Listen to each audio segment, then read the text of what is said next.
And I want to thank everyone for all their services and goodwill. Love they've sent to us. The tragedy didn't begin at 72.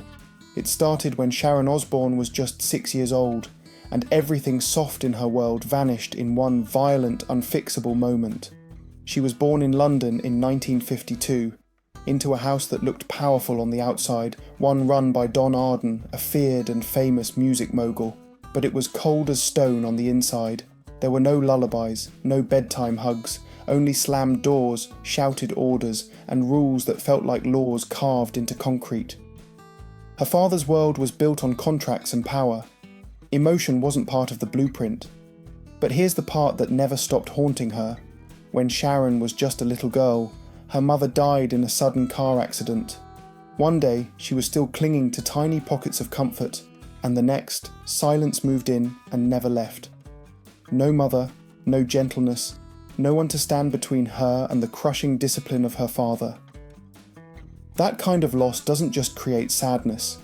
It shapes the way a person sees love, safety, and trust for the rest of their life. With her mother gone, and her father buried in work and ego, Sharon had to grow up fast. The house was full of famous names and big deals, but emotionally, it was empty. She watched struggling artists try to survive the business, and ruthless executives try to dominate it.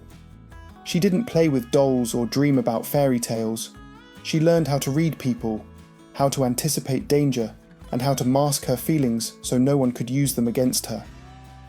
What came next hardened her even more. By the time she hit her teens in the late 1960s, she didn't just carry sadness, she carried strategy. She wasn't the girl dreaming of her future wedding. She was the girl memorizing power dynamics, rehearsing comebacks, and studying the way her father controlled every room he entered. Their relationship fractured to the point where they didn't speak for years. But even in all that pain, something else was forming. Sharon wasn't broken by it, she was sharpened by it. That trauma became her armor.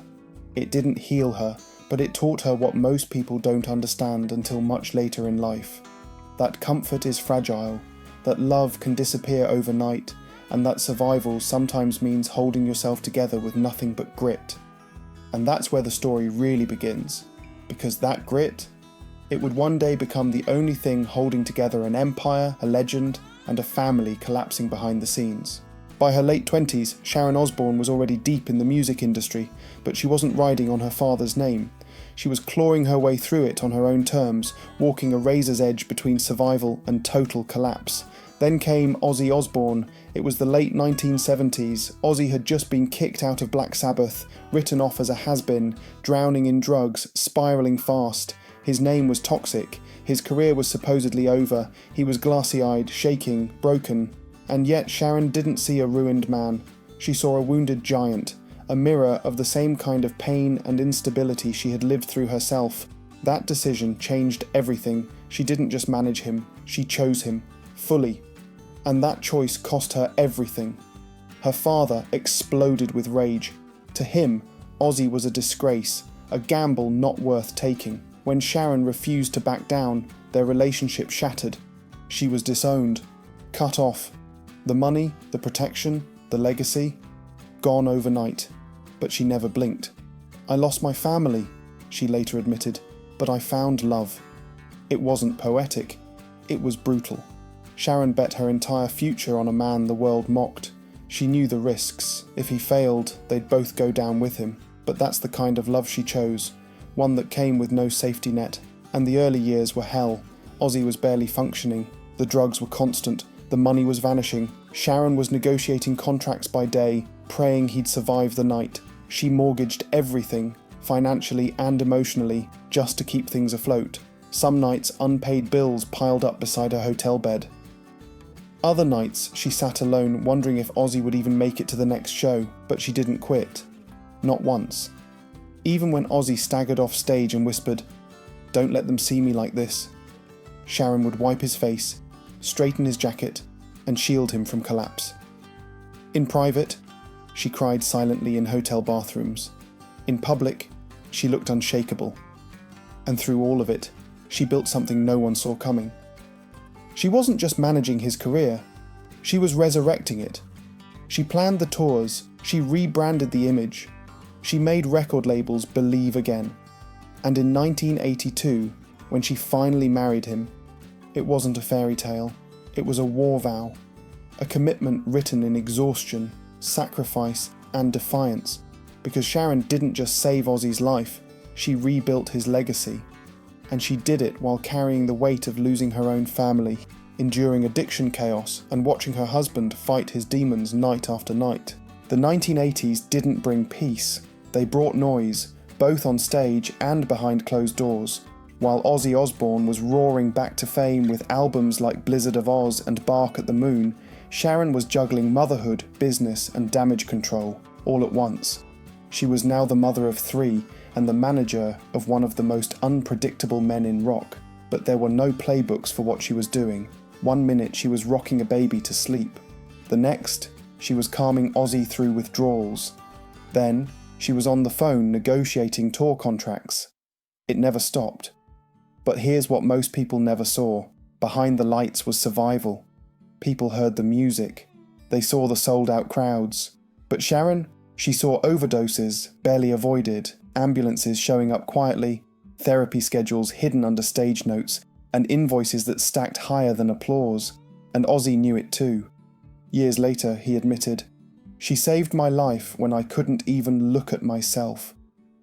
Sharon wasn't just managing a brand, she was holding a man together piece by piece. And somehow, while doing all of that, she still kept her children from falling into the chaos, at least for a while. Then came 1996.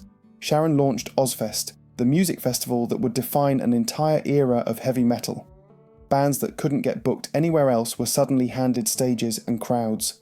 Sharon made it happen. Ruthless, sure. Brilliant, absolutely. But she didn't do it for praise. She did it to build a future, one show at a time. Still, the price was brutal. Her marriage was stretched thin. Her health was suffering. And there were nights she couldn't sleep from the sheer weight of what she was carrying. Sometimes, Ozzy would stumble off stage, trembling, whispering, "Don't let them see me fall." And Sharon would catch him, every single time, then disappear into a hotel bathroom, just to cry in silence.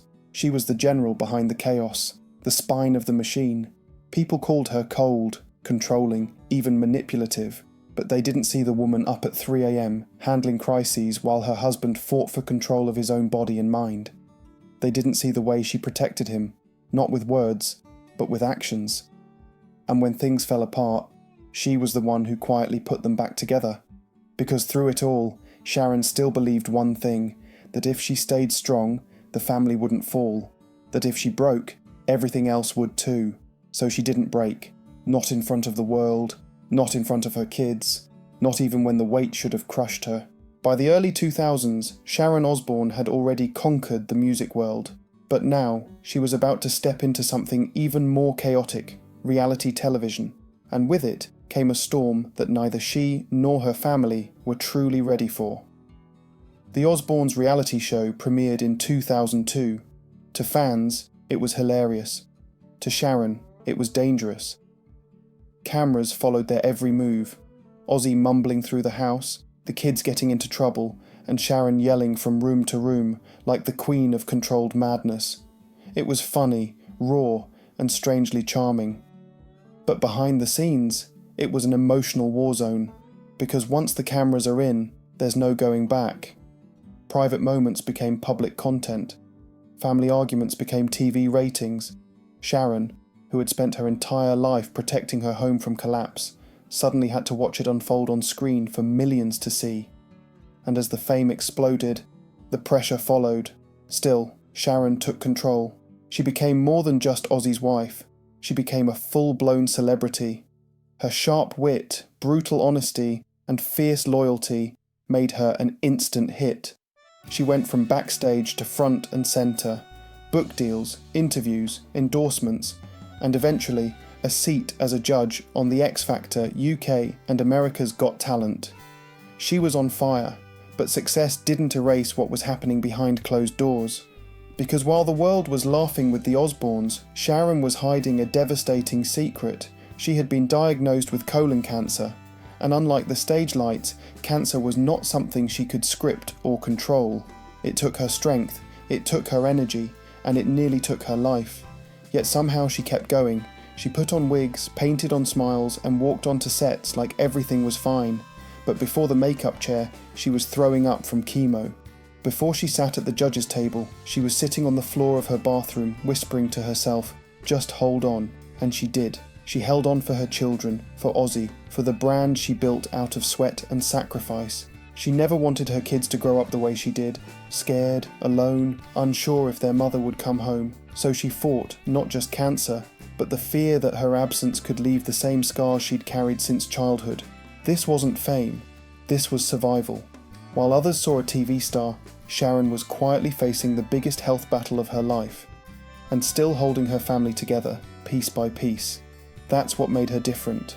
Not the spotlight, not the success, but the strength it took to face disease, disappointment, and a media circus, and still keep going. Cancer wasn't the only battle Sharon Osbourne was fighting. While her own body was breaking down from chemotherapy, her family was unravelling in ways she couldn't ignore and couldn't control. Her son Jack was spiralling into addiction. Her daughter Kelly, once full of spark, was losing herself in pills and alcohol.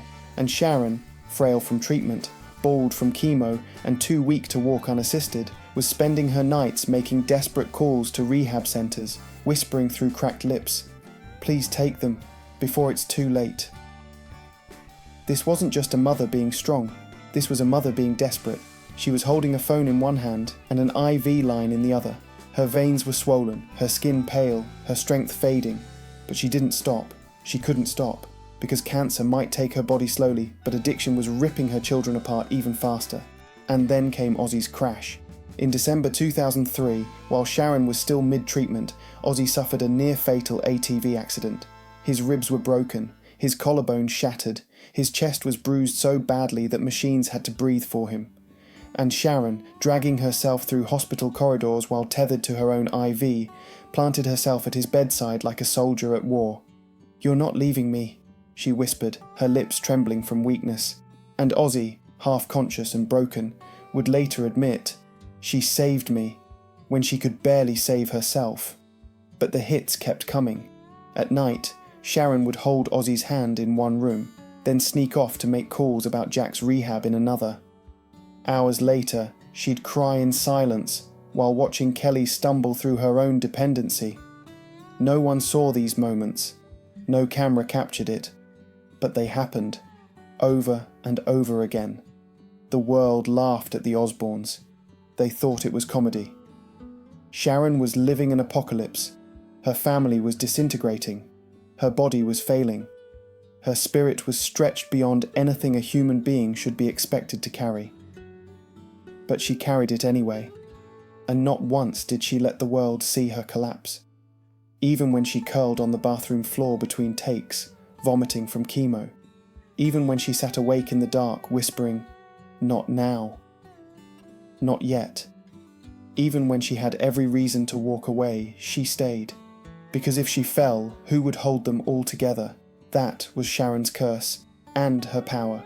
To everyone else, she was a reality star, a manager, a media icon. But behind closed doors, she was the last line of defense. She was the one willing to burn herself out just to keep her family breathing. After surviving cancer, near bankruptcy, and watching her kids spiral into chaos, Sharon Osbourne did what she always did. She got back up. And this time, it seemed like the worst was behind her. By 2010, Sharon had become a household name, not just because of Ozzy, but because of who she had become. She was fiery, she was honest, she was sharp. Her voice cut through the noise on The X Factor, America's Got Talent, and The Talk. People respected her because she didn't fake it, she didn't hold back, she told the truth even when it hurt, but the truth would cost her everything. In 2021, during a heated exchange on The Talk, Sharon defended a friend in a moment that spiraled fast. The show tried to move on, but the damage was done. Overnight, she went from fan favourite to public enemy. And this time, the backlash wasn't just loud, it was relentless. Social media lit up with accusations. Headlines painted her as toxic. Contracts disappeared. Friends vanished. And Sharon, who had stood toe-to-toe with addiction, betrayal, cancer, and financial ruin, suddenly found herself in a war she couldn't see coming, an invisible storm of public outrage. She spiraled, not dramatically, quietly. She stopped sleeping. Her health declined. She read the headlines alone, then cried where no one could see, and in an interview later, she admitted it. "I thought my life was over." She didn't mean her career, she meant her. But then she did what she always does. She got up again. Not loudly, not with drama, but with clarity. She walked away from the show, not defeated, but defiant. She didn't beg for sympathy. She didn't write an open letter. She just said one thing: you can live in shame, or you can live in truth. I choose truth. That moment said everything. Sharon had survived too much to be destroyed by opinions. Cancer didn't stop her. Scandal wasn't going to either. She chose to speak openly about her regrets, about the pain of being misunderstood, and about how easy it is for strength to be mistaken for cruelty. Because Sharon Osbourne was never perfect, she was just honest. And in a world where honesty can be a liability, she paid the price in full. But even after the show ended, even after the headlines faded, she refused to disappear. She stayed visible. She stayed present. And above all, she stayed herself.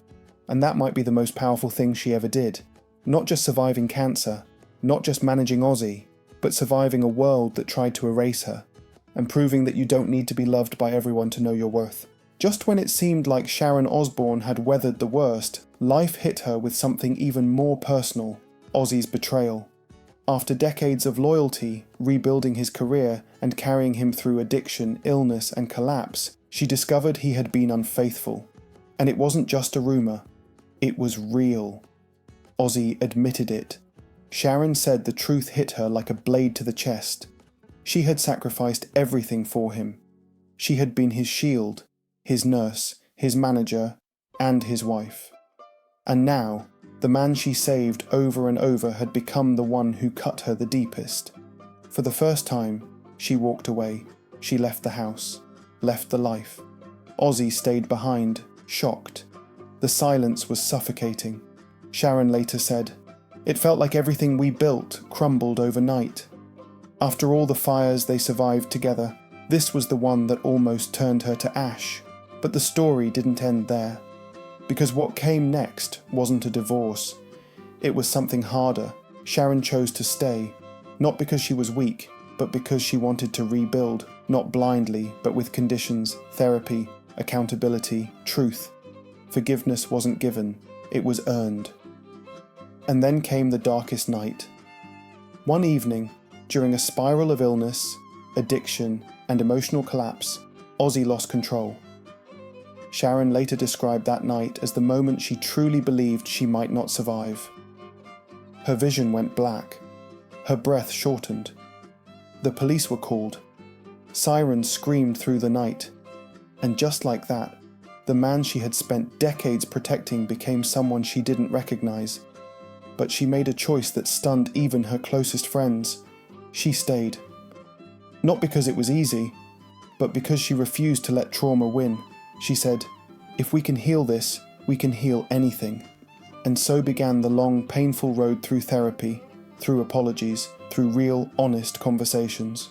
Ozzy admitted his failures publicly. He didn't hide from it, and Sharon didn't sugarcoat it. Forgiveness, she said, wasn't forgetting. It was survival. She didn't minimize the pain. She faced it, and she told others who had experienced betrayal, "You don't have to run, but you do have to demand change." What Sharon proved in that chapter of her life was that strength doesn't always look like walking away. Sometimes strength is staying and setting a boundary no one can cross again, because this wasn't about appearances, this was about healing. She didn't forgive Ozzy to save his image, she did it to save their family, their children, and herself, and she refused to let that night define them. Instead, she made it the turning point. She turned heartbreak into testimony, a message to anyone suffering in silence. You can rebuild, you can heal, but only if the truth comes first. By 2019, Ozzy Osbourne was no longer the wild man leaping across stages. The years had taken their toll. After a fall at home, a seemingly small accident led to a chain of surgeries that left him fragile, stitched together with metal rods, and barely able to walk without collapsing. And through it all, Sharon never left his side. She wasn't just his wife anymore, she became his caretaker, his nurse, his advocate. She memorized medical terms, learned how to read heart monitors, sat in waiting rooms with her head in her hands while doctors explained what was failing next. She lifted him into bed when his legs wouldn't work. She wrapped him in blankets when he shivered through the night. But what made it even more brutal? Ozzy could feel himself disappearing. He used to fill arenas with fire. Now he couldn't cross a room without gasping for breath. He told interviewers, "These past few years have been nothing but hell." He wasn't being dramatic, he was being honest, and Sharon was watching it all. The man she rebuilt from addiction was now being dismantled by age, by pain, by a body that just wouldn't obey anymore. And still, she stood. She didn't complain. She didn't panic. She held his hand and said, "We fight this together, or not at all." But no one prepared her for what came next. In January 2020, Ozzy sat in front of cameras and said the words that shattered fans around the world. "I have Parkinson's." His voice cracked, his hands trembled, and beside him, Sharon sat silently, her hand over his, steady, solid, refusing to let the world see him as weak. That moment was a turning point, because Sharon didn't just protect him behind closed doors anymore, she protected his legacy in public. She became his voice when his couldn't carry. She corrected reporters, reassured fans, and made it clear, Ozzy Osbourne may be sick, but he is not finished. Then came the pandemic. Both Sharon and Ozzy tested positive for COVID-19. Their immune systems were already weakened. The nights were long. The symptoms were terrifying. Sharon would later admit that what scared her most wasn't dying. It was the thought of both of them dying and leaving their children alone. She dragged herself across the room just to check that he was still breathing. Some nights Ozzy would open his eyes and whisper, "If she goes, I go too." That wasn't poetry, that was raw fear. But somehow they made it through. They survived. But the cost of survival was growing. Ozzy's body was failing faster now, and Sharon knew deep down that time was no longer something they had. She couldn't stop the clock, but she could give him one last gift, something unforgettable. One final roar before the silence set in. That final gift came on July 5th, 2025 in Birmingham, the city where it all began for Ozzy Osbourne. To the public, it was just another concert, but to Sharon, it was something else entirely, a carefully orchestrated farewell. Ozzy had begged her not to let him fade away quietly. He didn't want his legacy to end in a hospital bed or a press release. He wanted to go out doing what made him feel alive, on stage, in front of a roaring crowd, even if it meant risking everything. So Sharon got to work, quietly, carefully, like a general preparing for war. She managed the doctors, the logistics, the security, and the emotional weight of it all. She didn't tell fans this was the last one, but she knew. She always knew.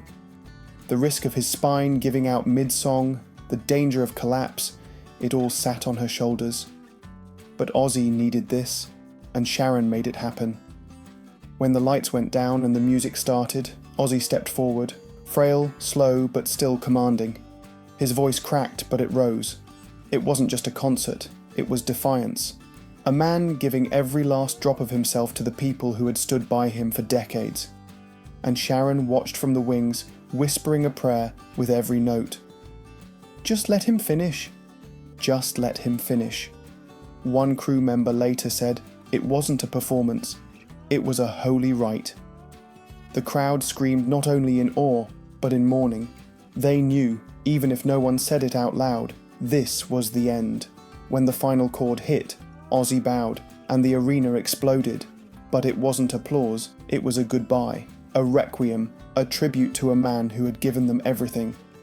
And behind the curtain, Sharon finally let the tears fall. Quiet, broken, full of grace.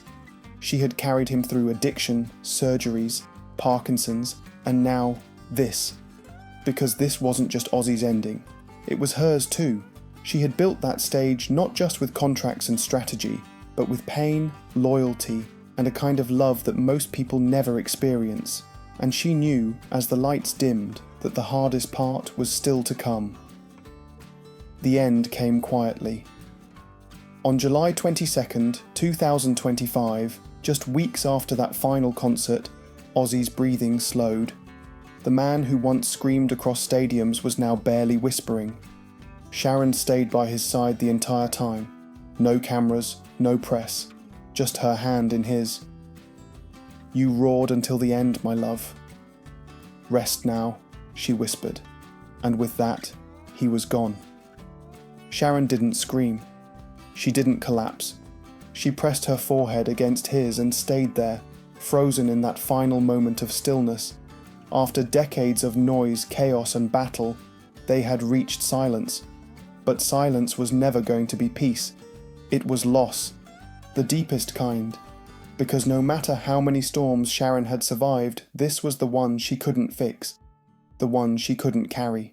The funeral wasn't just a goodbye, it was a coronation in reverse. Thousands lined the streets wearing black shirts with Ozzy's face printed on them, candles flickering in the crowd. The church was filled with music he once performed, now echoing like a eulogy through stone walls. Sharon Osbourne stood silently at the front, her hand resting on the casket, her face unreadable to the cameras. But those closest to her could see the tremble in her hands, the way her eyes lingered on the wood like she was willing it to open just one more time. "He wanted to leave with noise," she whispered. And he did, when the crowd outside erupted into one final chant. "Ozzy! Ozzy!" It wasn't celebration, it was grief dressed as thunder. And Sharon, standing in the middle of it all, let the tears fall without apology. Her king was gone, but what came after was worse. The crowds faded, the cameras left, the condolences stopped, and for the first time in decades, Sharon was truly alone. There was no tour to plan, no show to run, no hospital call to take. Just silence, and a side of the bed that would never be filled again. She stayed in Buckinghamshire, the home she and Ozzy had shared for years. Their children, Jack, Kelly and Amy, visited often, bringing her grandchildren to fill the space with laughter. But it wasn't the same. The laughter echoed differently now. Some nights, she can't sleep. She walks the garden at dawn, past the flowers Ozzy once admired. She whispers, this was his favourite spot, as if he might still be listening. She eats clean. She keeps up appearances, but the grief clings to her, quiet and relentless. She's still working, but slower. She oversees the Osbourne podcast when she has the strength. She checks in on the biopic project. She manages the estate, now estimated at over $200 million. But everything moves at her pace now. Grief has changed her rhythm, and yet she turns that grief into purpose. She redirected the money from Ozzy's final concert, every single pound, into Parkinson's research, children's charities, and music education. What fans thought was just a show, Sharon turned into a covenant of hope, not a goodbye, but a gift. Even in mourning, she's still protecting him. She doesn't attend many public events, but when she does, she speaks briefly and powerfully. She reminds people, behind every legend, there's someone holding the fire when he can't. Now it's my duty to keep the echo alive, she says, because love didn't die with Ozzy. It lives in their children, in the causes they support, in the silence she endures. Sharon knows she can't undo the pain, but she also knows this: she carried him through life. Now she carries his legacy. Since Ozzy Osbourne's death in July 2025, Sharon Osbourne has kept a low profile. She walks a fine line between grief and grace, appearing composed in public, but visibly changed to those who've known her longest. She's thinner now. Her face carries a kind of stillness it never had before. Friends say her eyes look distant, like she's always halfway lost in memory. The pain isn't loud, it's quiet, and that's what makes it so heavy. Nights are the hardest. The bed feels too wide. The silence is endless. She said, I wasn't afraid of sickness. I was never ready for absence. And that absence is everywhere. In his chair, in the empty studio, in the muted mornings where his voice once filled the house. But Sharon hasn't disappeared. She still cooks Sunday dinner with her children and grandchildren. They play home videos. Sometimes they laugh, sometimes they cry. And in those moments, she's not a widow. She's a mother, a grandmother, trying to keep her family whole. She's stepped back from cosmetic procedures. Her look is simpler now. The glamorous polish replaced with something quieter. less about image, more about presence.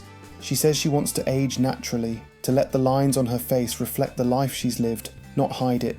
And she's still going to therapy, not for weakness, but for survival. She talks openly about it, about how grief comes in waves, about how it hits hardest when she's alone in the garden or hears a song Ozzy once loved. Therapy for her is like oxygen, a way to stay above the surface when the water pulls too hard. But even in the ache, Sharon's still building. The Osbourne estate is now a legacy engine, supporting Parkinson's research, addiction recovery, children's health, and music education. Sharon calls it their living legacy, because even if Ozzy's voice is gone, what he stood for can still echo. She doesn't need a statue, she needs action. That's why she redirected all proceeds from Ozzy's final concert toward these causes. Not a penny went into promotion. Every dollar was turned into something useful. Grants, instruments, hospital funding. She made his last raw count. And that's who Sharon Osbourne really is. Not just a manager, not just a wife, but the one who carried the family through every kind of storm imaginable. Addiction, cancer, betrayal, public scandal, and now death. She doesn't wear her grief loudly. She wears it like armour. Her scars aren't flaws, they're proof. Proof that love can survive anything, even loss. That you don't outlive pain, you outlove it. That resilience doesn't mean you never fall. It means you get up again and again, even if you're the only one left standing. At 72, Sharon Osbourne isn't just surviving, she's still carrying the fire, and in that quiet strength, she shows the world that the tragedy isn't just in loss, it's in being the one left to carry everything forward, and yet somehow she still does.